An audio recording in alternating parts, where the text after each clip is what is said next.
ستا اسلاف ہوتا صحابه کرامو ته دی ټیکس او جزیه ورکړي درنګ چې به ما ته بدمعشي کوي څوک د دیو دی ګورو زما ستا اسلاف ته ټیکس او جزیه ورکړي دا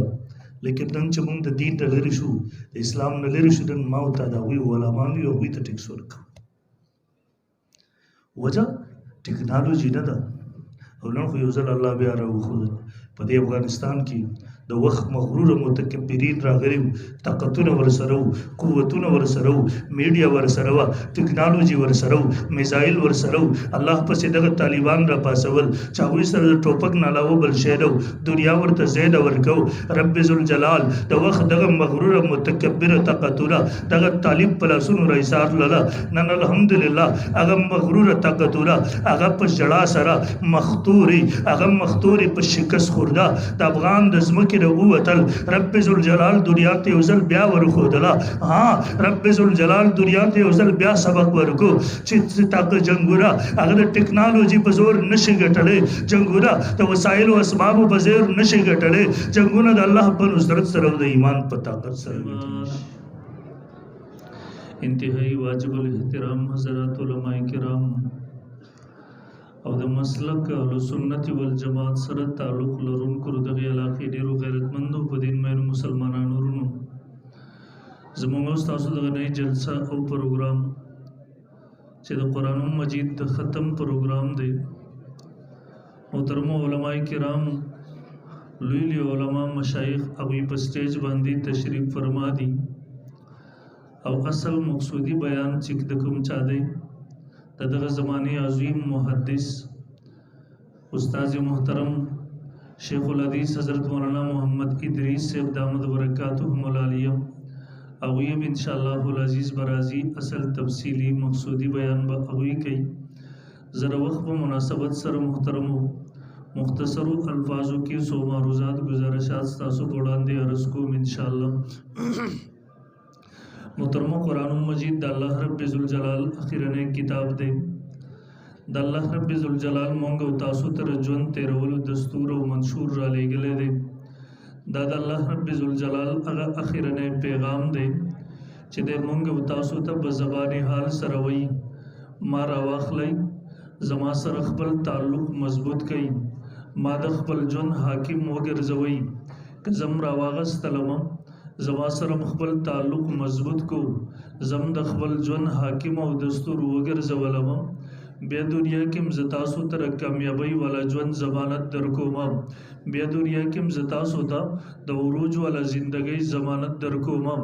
بیا دنیا کې ز تاسو ته د حاکمیت او د غلبې والا ژوندۍ ضمانت درکوم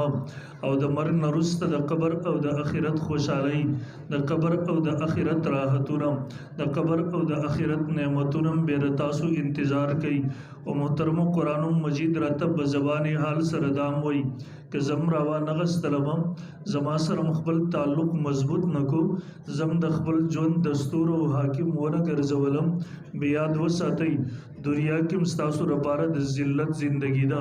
دنیا کې مستاسو لپاره د مشکلات ژوند دی دنیا کې مستاسو لپاره د غلامۍ او د محکومیت او د مغلوبیت دور دی او د برګ نه وروسته د قبر او د آخرت مشکلات د قبر او د آخرت تکالیف د قبر او د آخرت مصیبتونه د قبر او د آخرت عذابونه به تاسو انتظار کې الله دې موږ ساتي امین وای محترم حضور امین وای نبی علیہ الصلوۃ والسلام فرمائی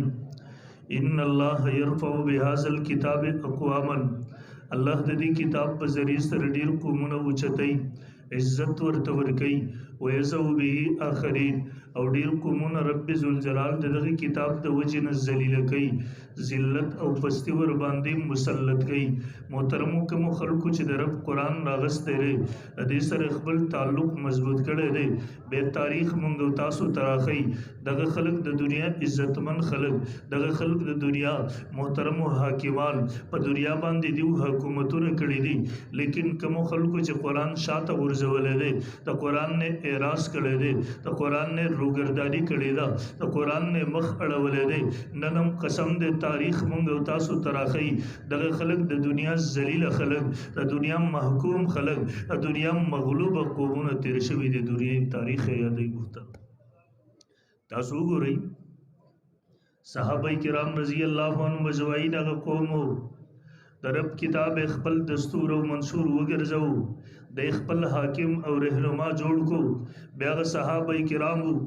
دنیا تلاړل قسم دے رب ورته دنیا مسخر کړله صحابه کرام بیا مشرق ته ورسېدل مغرب ته ورسېدل شمال او جنوب ته ورسېدل قسم دے فتح او کامیابیانی به خپو ته راغللې بیا صحابه کرام رب ورته کائنات مسخر کړله د رب فضاګانې ورته مسخر شولې د رب هواګانې مسخر شولې د رب سمندرونه مسخر شولو د رب کائنات مسخر شولو بیا د کسر او کسرا غونته کې بادشاہتونه د صحابه کرام د خپو د لاندې راغلله بیا صحابه کرامو کائنات تلاړل قسم دې رب ورته کائنات مسخر کړله رب ورته کائنات تابع کړله صحابه کرامو بیا په کائنات باندې حکمرانی کوله محترم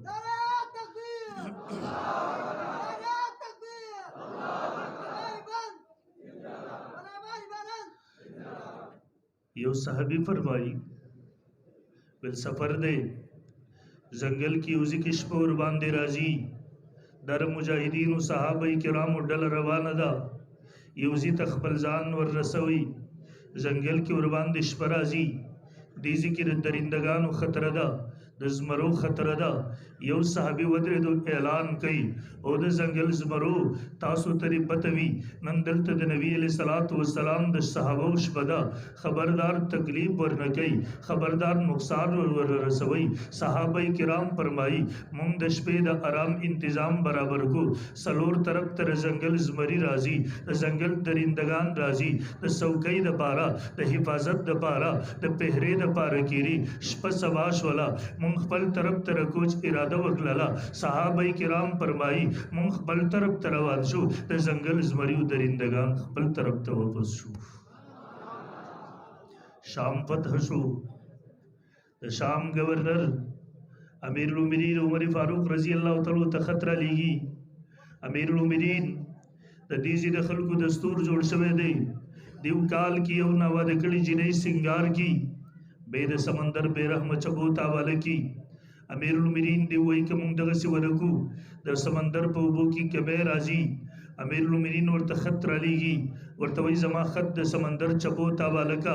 هغه خط کې سمندر ته مخاطب کیږي سمندر مخاطب گئی ورته یو سمندر که د رب په حکم چلےږي روان اوسېګا ورنه مونږ ته تا هیڅ ضرورت نشته نن محترمو ز دعوت د فکر درکو د کوهاټ مسلمان رورا نن 1400 سال تاریخ اٹھا کر دیکھ لیجئے نن 1600 کال تاریخ مګورا لاړ شر شام مسلمان متبوسا قسم دې نن 1400 سال تاریخ هم گوا دے شام مسلمان هم گواہی ورکئی امیر المؤمنین عمر فاروق رضی اللہ تعالی یو خطو بے 1400 سال زمانت تیر شویدا لیکن د شام د سمندر په وو کی کمه نه دی راغلی امیر المؤمنین مدینه منوره کې دی زلزلہ راغله د پاسې دو عمر فاروق رضی اللہ تعالی د جلالی طبیعت والا انسانو د په طبیعت باندې جلال غالبو نبی علیہ الصلوۃ والسلام زمکه کې دو وزیرانو یو ابو بکر بل عمر رضی اللہ عنہما ټول وای رضی اللہ عنہما ابو بکر فنا فی الرسول عمر فنا فی الله ابو بکر کامل تعلق د رسول الله سره د عمر کامل تعلق د الله سره نبی علیہ السلام کله مشوره خلی ابو بکر صدیق د رسول الله تندې مبارک مطالعه کوي نبی علیہ الصلوۃ والسلام منشا صدا س جواب غواړي په سر راضي کیږي لیکن عمر زمکه ته ګوري د الله منشا صدا الله س جواب غواړي د عمر نظر به د شاو په حقیقت باندې ادي وجنه امام ابن کثیر لیکلی دي 21 مقامات او امام شاه ولی الله رحمه الله لیکلی دي 27 مقامات غدي عمر په فرش باندې خبره کوي عمر په ځمکه باندې رائے پیش کوي عمر په ځمکه باندې د الله پیغمبر ته مشوره ورکوي د عرش نه د الله کتاب راځي د الله قرآن راځي وحی راځي جبریل امین راځي د عمر فاروق تایید کوي محترم ترمذی شریف کی حدیث موجود ہے نبی علیہ الصلوۃ والسلام فرمائی لقد كان في من قبلكم من الامم محدث ويك في امتي لكان عمر مخکې امتونو کې به یو محدث هغه چاته ویل شي چې الله ورسره برای راست خبرې کوي بغیر د وحی نه. زما په امت کې هغه عمر دی، یعنی عمر هغه چې هغه سره برای راست رب ذوالجلال بغیر د وحی نه خبرې کولې. عمر هغه چې هغه په زړه باندې تجلیات د رب ذوالجلال، عمر هغه چې هغه په زړه باندې ورود کېدو. یعنی عمر فاروق رضی الله تعالی په صحابه کرامو کې ممتاز مقام لري. محترم دیو جنا زمونږ کله ګستاخانو سره خبره راشي موږ ورته وایو په صحابه کرامو اعتراض مه کوئ. قسم دی دا صحابه زمونږ د دین بنیاد دی. صحابه کو قرآن بوي، صحابه کو احادیث بوي، صحابه کو سنت بوي. قسم دی صحابه کدو بیا قرآن بلوي بیا احادیث بلوي بیا بل دین بنیاد ختميږي. دی وجنه اعتراض په صحابه باندې د په صحابه نه د په قرآن او شریعت ورته دي. په صحابه اعتراض مکوي. لیکن که خامخا ظلم کیږي چلو په ابوبکر اعتراض کو موږ به جواب درکو، په عثمان اعتراض کو موږ به جواب درکو، په بل صحابه اعتراض کو موږ به جواب درکو. موږ د صحابه وکیلان یو، د صحابه دفاع فرض ګڼو او الحمدلله کړیم دا. او ان شاء الله قیامت کی صبح تک صحابہ کرام کی عظمت کے دفاع اپنے سینوں اور سروں سے کریں گے ان شاء اللہ. لیکن صحابه اعتراض مکوي. چلو که بیا دې زړه کېږي به صحابه اعتراض کوو موږ به جواب درکو، لیکن یو خیر خواهان نه مشوره درکو. په عمر اعتراض مکوه. قسم دی د عمر په ذات باندې الله اعتراض نه برداشت کوي. د عمر په ذات باندې رب ذوالجلال په خپل غیرت کوي. د عمر د در ګستاخ پسې د توبې دروازې بندېږي. د عمر د در ګستاخ ته رب ذوالجلال د توبې توفیق نه ورکوي. دا د رب ذوالجلال قانون دی، دا د رب ذوالجلال هغه قانون دی. قسم دی کله ما نه دي کتلي، ما کله تاریخ کې نه دي کتلي، ما کله روایاتو کې نه دي کتلي، ما کله محترم خپل مشاهدې سره نه دي کتلي چې د عمر د در ګستاخ ته کله د توبې توفیق ملو شوی. ماته یو کس وایي څه وجه ده یو کس تاسو حنفي وي، مونږ په لږ کوشش وکړو وابي یې کړو، لیکن کله چې وابي شي بیا تاسو کوشش وکړئ واپس دی نه حنفي کېږي. ما ورته ملګري په دې خوشحالي وکوه دا ستا د مسلک د حقانیت دلیل نه دی. ماته ولې نه دی؟ ما ورته ځکه ستا د مسلک بنیاد عموما د صحابه کرامو په دشمنۍ، خصوصا د عمر فاروق په دشمنۍ باندې دی او د رب قانون دی. د عمر د در ګستاخ ته د توبې توفیق نه ملاویږي. ما ته وایي عجیبه خبره کې زمونږ مسلک د عمر دشمني. ما ورته القسم دی د حقایقو په بنیاد وایم ستا مسلک ما دومره مطالعه کړی دی، ستا د مسلک کتابونه ما دومره مطالعه کړي دي چې تا په خپل هم د عمر نه دی مطالعه کړی، ته په خپل هم د خپل مسلک نه د عمر نه خبر. څومره چې ما هغه عملا کتلی دی الحمدلله. دی ما ته وایي زما ذهن نه خلي. ما ورته ملګري دومره اقرار تم زما سره کوي. کله د رمضان مبارک میاشت راشي مونږ تپوس کوو 100 رکعات تراویح باندې عمر فاروق صحابه را جمع کړي ولې نه بلې؟ ما ته وایي کلمه مې د عمر نه ده ویلې، کلمه مې د محمد رسول الله ویلې ده. ما ورته ویل یو مجلس په 3 طلاقو باندې عمر صحابه را جمع کړي ولې نه بلې؟ ما ته وایي ما کلمه د عمر نه ده ویلې. ما ورته ویل جنازې 4 تکبیراتو باندې عمر صحابه را جمع کړي. فتح الباری 4م جلد کې حافظ ابن حجر اجماع د صحابه کرامو هغه نقل کړي ده. ما ورته ویل ولې نه بلې؟ ما ته وایي کلمه مې د عمر نه ده ویلې. ما ورته ویل ملګريه د جنازه، ما ورته ویل د زنانو د کور د منځ مسله راشي عمر فاروق موجود دی ولې نه بلې؟ ما ته وایي کلمه مې د عمر نه ده ویلې. ما ورته ویل ملګري خبره د کلمې نه ده، ما مسله په مسله د عمر دروازې ته راوستې، تا د عمر کوڅه پرېښوده، د هغه دروازه دې پرېښوده، په خوله دې یوه ناره وه، ما کلمه د عمر نه ده ویلې. ما ورته ویل ملګري خبره د کلمې نه ده، بصد معذرت بصد احترام خبره بله ده. الله پیغمبر عمر ته ویلو، بخاری کې حدیث موجود دی عمر په کملار چې تلاړ شي شیطان په غلار نشي تللی. نن عمر دنیا کې نشته دی، لیکن پر رب کعبه قسم عمر چې په کملار تللی دی نن 1400 سال بعد هم شیطان په غلار نشي تللی. مارس کو عمر فاروق رضی الله عنه طبیعت جلالی طبیعت والا انسانو پاسې دو دغسې ځمکه په خپه وهي ولې خوځېږي عمر په عدل نه دی نافذ کړی نن لاړ شئ 1400 سال تاریخ اوچت گئی د مدینې منورې مسلمان و تبوسا قسم دې 1400 کال زمانه تیر شوې ده بیا مدینه منوره کې زلزلہ نه راغلی محترمو یو قوم داو د قرآن سره تعلق جوړ کو دا قرآن خپل حاکم او دستور وګرځو رب ورته عروج والا ژوند ورکو رب په دنیا حاکمان کړله یو مونږ او تاسو یو الله د کتاب سره تعلق ثبات شو مونږ قرآن سهار راواخلو ښکلی کو تندي سره ولګو کور مې نوې جوړ کړی حافظان صاحبان راول ختم وکړي دکان نوې جوړ کړی دی حافظان صاحبان راول ختم وکړي محترمو مونږ د منو در سره زمونږ تعلق د علماء دیوبند سره دی مونږ د برکاتو کراماتو نه انکار نه کوو مونږ پنځپیریان او وابیان نه یو الحمدلله مونږ برکت هم منو مونږ کرامت هم منو الحمدلله ووایي اوس به خبره ده یو خواتلی ده قسم دې د معتزله چې کوم عقاید نن پنځپیریان حق د توحید او سنت پرون پیش کړي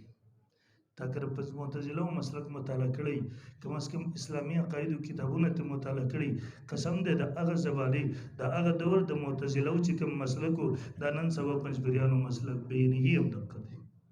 تیر ورځ کې زمون مناظره 4.5 غنټې مناظره په یاد روح تعلق روح باندې وشوله د معتزله مسلک دی د جسد د پاره او عذاب او ثواب نه مري دغه قبر کې او د عذاب او ثواب نه دی قیل کم ذکی به قدر ما يتعلمو يتلذذو قول کړي دی هغه د حیات نه بغیر کړي دی هم دغه پنځبریانو مسلک دی کم ذکی عذاب قبر صرف د روح د پاره مري لیکن کم ذکی چې مجبور شي تاسو به قدر ما يتعلمو يتلذذو زمانم لیکن کتابونه چې وګوري اغم بغیر د حیات نه مري علم کې زموږ علما زموږ د قیدو کتابونه لیکي دا خو د جماعت د پاره د عذاب قول دی دا خو د جماعت د پاره لکه کانی د پاره د عذاب او ثواب قول دی دا باطل دی لس دولس دیارلس عقاید نن سبا بالکل د انکاری حدیث اگر نارا چې کومه اخوا لګېدلې وه سر سید احمد خان لګولې وه نورو لګولې وه قسم دی نن دیو لګئ او ناره یو دا حدیث د قرآن نه خلاف دا د قرآن خلاف دا د قرآن خلاف دا تا ته چا حق درکړی دی چې تا حدیث راخلې د قرآن نه خلاف ګرځې وایي یاره زموږ د اصولو کتابونه لیکلي دي ما مخکې ورځو کې یو ته وویله ما ورته دا اصول خو زما ستا لپاره نه دي دا خو د مجتهد دپاره دي په دې مجتهد پوهېدی شي چې دا خبرې واحد د قرآن د نص د خلاف دی په دې خو ما ورته نشو پوهېدی که ته په دې باندې پوهېږي بیا ته خو ځان نه مجتهد وګرځېدې خو بهرحال دغه خپلو کې خور او ضرور عزیت لري زیات فرق هم نه لري بهرحال محترمو عرض کوو مونږ برکات کرامات منو هغې نه انکار نه کوو زموږ تعلق علماء دیوبند سره دی علماء دیوبند الحمدلله اعتدال والا خلک دي خو محترمو قرآن د دې دپاره نه راغلی د دې قرآن مقصد دا نه دی قسم دی دا قرآن یو ژوند دی دا یو زندگی ده دا یو دستور دی دا یو منشور دی دا یو مقصد حیات دی دا یو ضابط حیات دی دا قانون دی نن موږ هغه د رب کتاب را واغستو هغه هم د جماعت المارو کې کېښودو عدالتونه کې هم د انګریز نظام نافذ دی دغه وجه د محترمانو معاشره کې چین سکون نشته دی خوشحالي نشته دی یو سړی مسله راځي 13 کالو پورې د عدالت ته ځي راځي مسله نه حل کېږي تیر ورځ کې مې کتو 46 سال یو سړی په جیل کې تیرله 46 سال شپږ څلوېښت کال سپین ږیری شوی و 46 سال بعد زموږ عدالت فیصله کوي جج محترم صاحب چې سړی بې ګناه دی 46 سال هغه په جیل کې بې ګناه تیر کړی دی هغې د مخکې مې په نیوز باندې کته یو سړی عدالت یو ریړۍ والا ګړۍ والا 15 ورځو لپاره جیل ته ولېږو وکیل هغې خلاف اپیل وکړو شپږ کاله پس د هغې اپیل منظور شو سزا د 15 ورځو ده اپیل شپږ کاله پس منظورېږي هغې نه مخکې مې کته یو ملزم د پانسي نه وروسته هغه پانسي شوی دی عدالت فیصله وکړله سړی بې ګناه دی محترمو ټول کاشکې مونږ د الله قرآن ته راغلي وي الله کتاب تر مونږ ته خلک وایي دا مفکرین راته وایي دا دانشوران راته وایي وایي زمونږ د مسلمانانو د زوال وجه څه ده وایي مونږ سره ټکنالوژي نشته دی زه تاسو نه تپوس کوم صحابه کرامو سره ټکنالوژي وه وای کنه چې ور سره الان کې دا صحابه نو قیصر او کسرا دا لکه د نن زماني روس او امریکا دا صحابه کرامو د خپل لاندې پراته وو د وخت لوی لوی بدمعشان د وخت لوی لوی طاقتور ریاستونه د وخت لوی لوی مغرور متکبر کافران قسم دې لک تاریخ وګوره تاریخ اسلام مطالعه کا زما استا اسلاف ہوتا صحابه کرامو ته دی ټیکس او جزیه ور کړی درن چې به ما ته بدمعشي کوي سو د دیو دی ګورو زما استا اسلاف ته ټیکس او جزیه ور کړی دا لیکن نن چې موږ د دین ته لری شو د اسلام نه لری شو د ما ته دا وی علماء یو وی ته ټیکس ورک وجه ټیکنالوژي نه ده او نن خو یو ځل الله بیا راوښود په دې افغانستان کې د وخت مغرور متکبرین راغلي طاقتونه ورسره قوتونه ورسره میډیا ورسره ټیکنالوژي ورسره میزایل ورسره الله پسې دغه طالبان را پاسول چاوي سره ټوپک نه علاوه بل شی نو دنیا ورته زید ورکو رب ذل جلال د وخت دغه مغرور متکبر طاقتونه دغه طالب پلاسونو رئیسار لاله نن الحمدلله هغه مغرور طاقتونه هغه په جړا سره مختوري هغه مختوري په شکست خورده د افغان د زمکه وتل رب ذل جلال دنیا ته وزل بیا ورخودلا ها رب ذل جلال دنیا ته وزل بیا سبق ورکو چې تاکه جنگورا هغه د ټیکنالوژي په زور نشي ګټلې جنگورا د وسایل او اسباب په زور نشي ګټلې جنگونه د الله په نصرت سره د ایمان په طاقت سره ګټل شي محترمو موږ د قران نه لري شي د دین اسی تاسو ګورئ نن سبا ماته دغه څه خطر وخی چې مسلمان مظلوم نه دي نن د فلسطین مسلمان جاړي د برما مسلمان مظلوم دی د کشمیر مسلمان مظلوم دی مړ یو دغه څه خطه نه ده نشته چې مسلمان مظلوم نه یي دا کوم نو د معاویه رضی الله تعالی دور دی معاویه په شام کې دغه حکومت شام کې دغه دارالشام دغه دارالخلافه ده یو کافر ملکی یو سپاهی یو کافر سپاهی یو مسلمان غلام په د مخ باندې وو غلام د ځان سره وای او معاویه یاد ساته د قیامت ورځ وای د الله دربار وای زمال لاسونه وای د تا گریوان وای معاویه ته چې مسلمان تپوس نشي کولای بهتر مسلمانانو حکمران او خلیفہ ولې جوړ شوی معاویه رضی الله تعالی تصور زی بس دا خبر چاره ورسو معاویه ډیر خيار سره وو بچین شو کسانه ولګل دی آزاد کوري وستو معلومات کې چا وهلوي کوم ځکه تفصيلات معلوم به خپل مشاورین راغواړي ورته پلان کې ملک پلان کې سپاهي گرفتار ولي شام ته معاویه تر انتقام د پاره حاضر ولي چاهه بهر سقيبت وي چاهه د معاویه ټول بادشاہت به ختمي کې ختم دي وګړه کې سره تفصیل تنظیم کشته جوړې شوې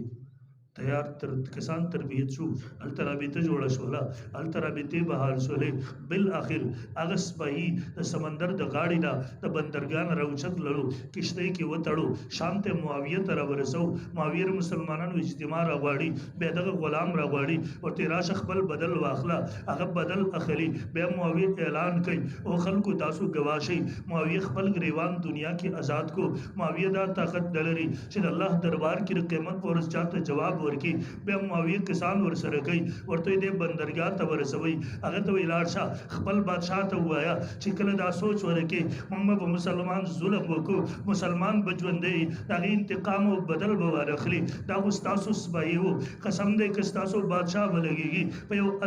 ادرا مسلمان ظلم وکړي موږ د دې طاقت لرو چې تاسو بادشاہ د انتقام د پاره شام ته حاضر کو سنسبت ته زموږ راوي په منځ کې وو वो मुअज़्ज़ज़ थे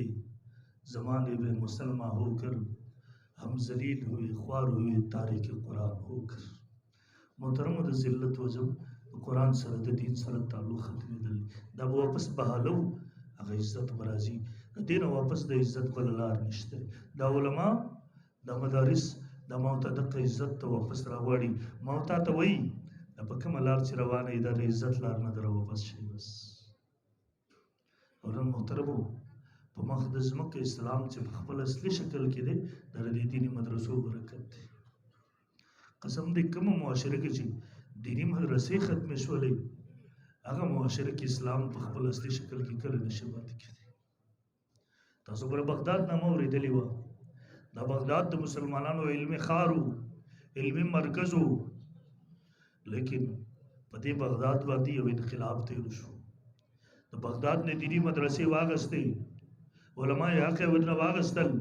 نن اکه بغداد ته تاسو لاړ شئ، قسم دی که بغداد والا مسلمانان دي خو اسلام نه پېژني. شیخ الاسلام حضرت مولانا مفتی محمد تقی عثماني صاحب دامت برکاتو ملالیه په خپل سفرنامه کې لیکلي دي، وایي زه بغداد ته لاړم، ویل بغداد دینی مدرسې به وکتې، د بغداد مسلمانان به وکتا، ویل دا پته م نه لګېده چې د خلک مسلمانان دي که نه. دا علم سهار د هغوی په مدرسو کې وو. ویل چا نه مې تپوس وکړو دلته هغه پخواني طرز کې مدرسې نشته دی. ویل ما ته یو ځای راوښود، ویل ځان ته لاړم، ویل یو سپین ږیری شیخ و پکې عالم و، سنه آثار دلته په نظر راتله. ویل ما ورسره خپل تعارف وکړو، ما سره یې ګپ شپ ولګېدو. ویل اخره کې چې کله زه راتلم ما ته وی ډېر زیات یې وچړل، دا ږیره په اوښکو باندې لمده شوله.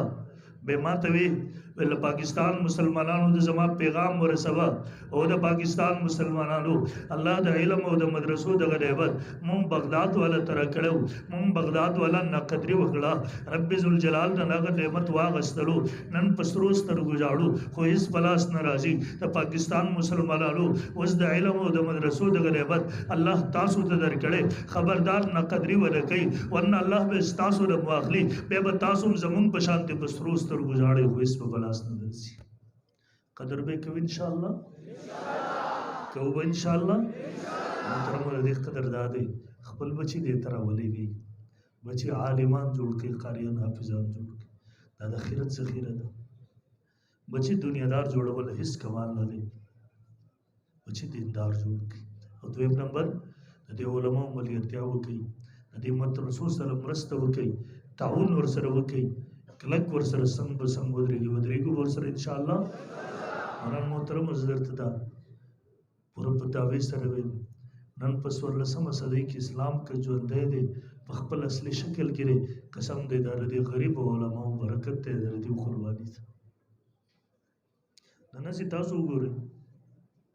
په مهنګایي په دې دور کې یو چا نه تپوس وکړه ورته څومره تنخوا ده، تا ته وایي 50,000، ورته ګزاره کېږي، تا ته وایي والله نه کېږي.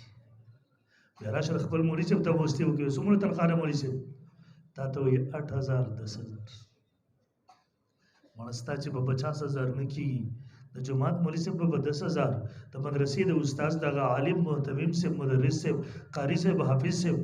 هغې به 10,000 څه ګزاره وشي. مونږ خلک وایو د دې خلکو ضروریات نشته، دیو ضروریات نه لري، قسم دی ضروریات زما او ستا نه زیات لري.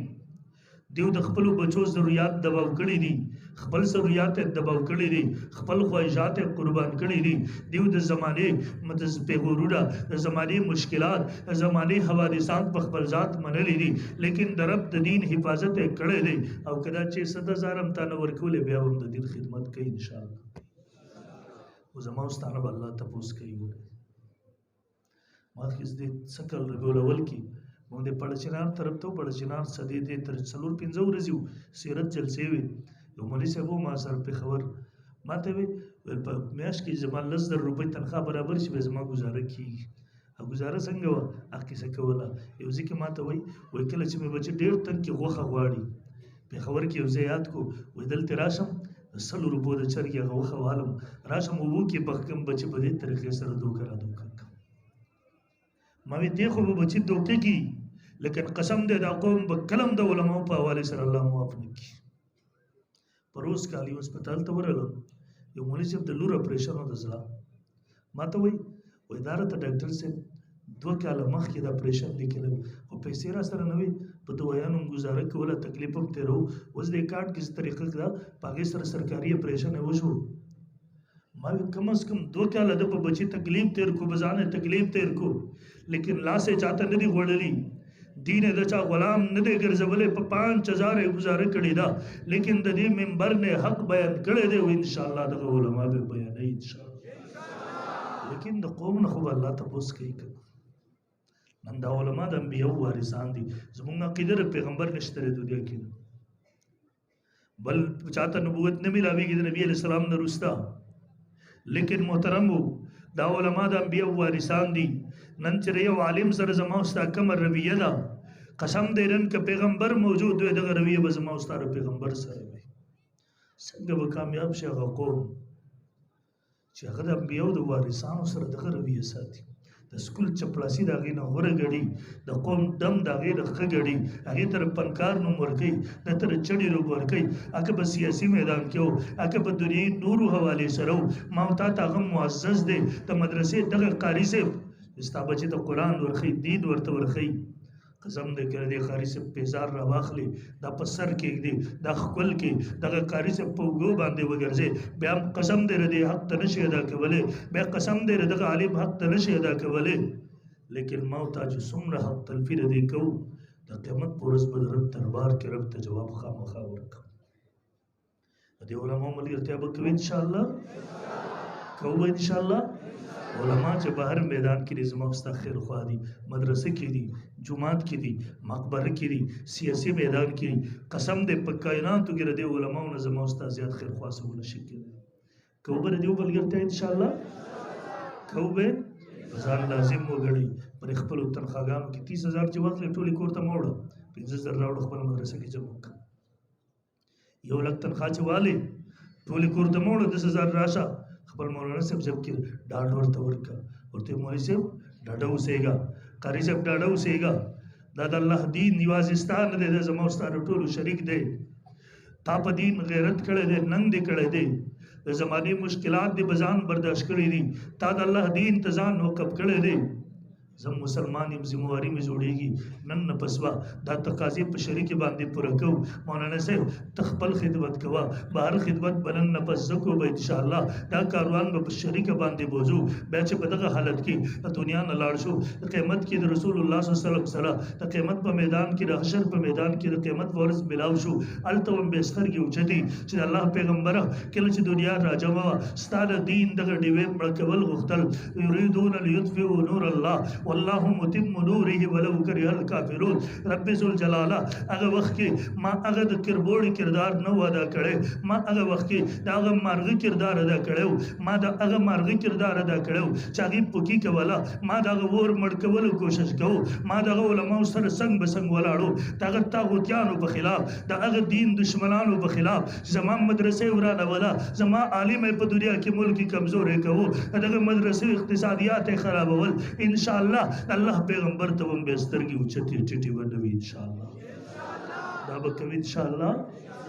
ما سره وعده ده چاره چې پوره کولی واجب دي لاسونه راسره دواړه لاسونه دواړه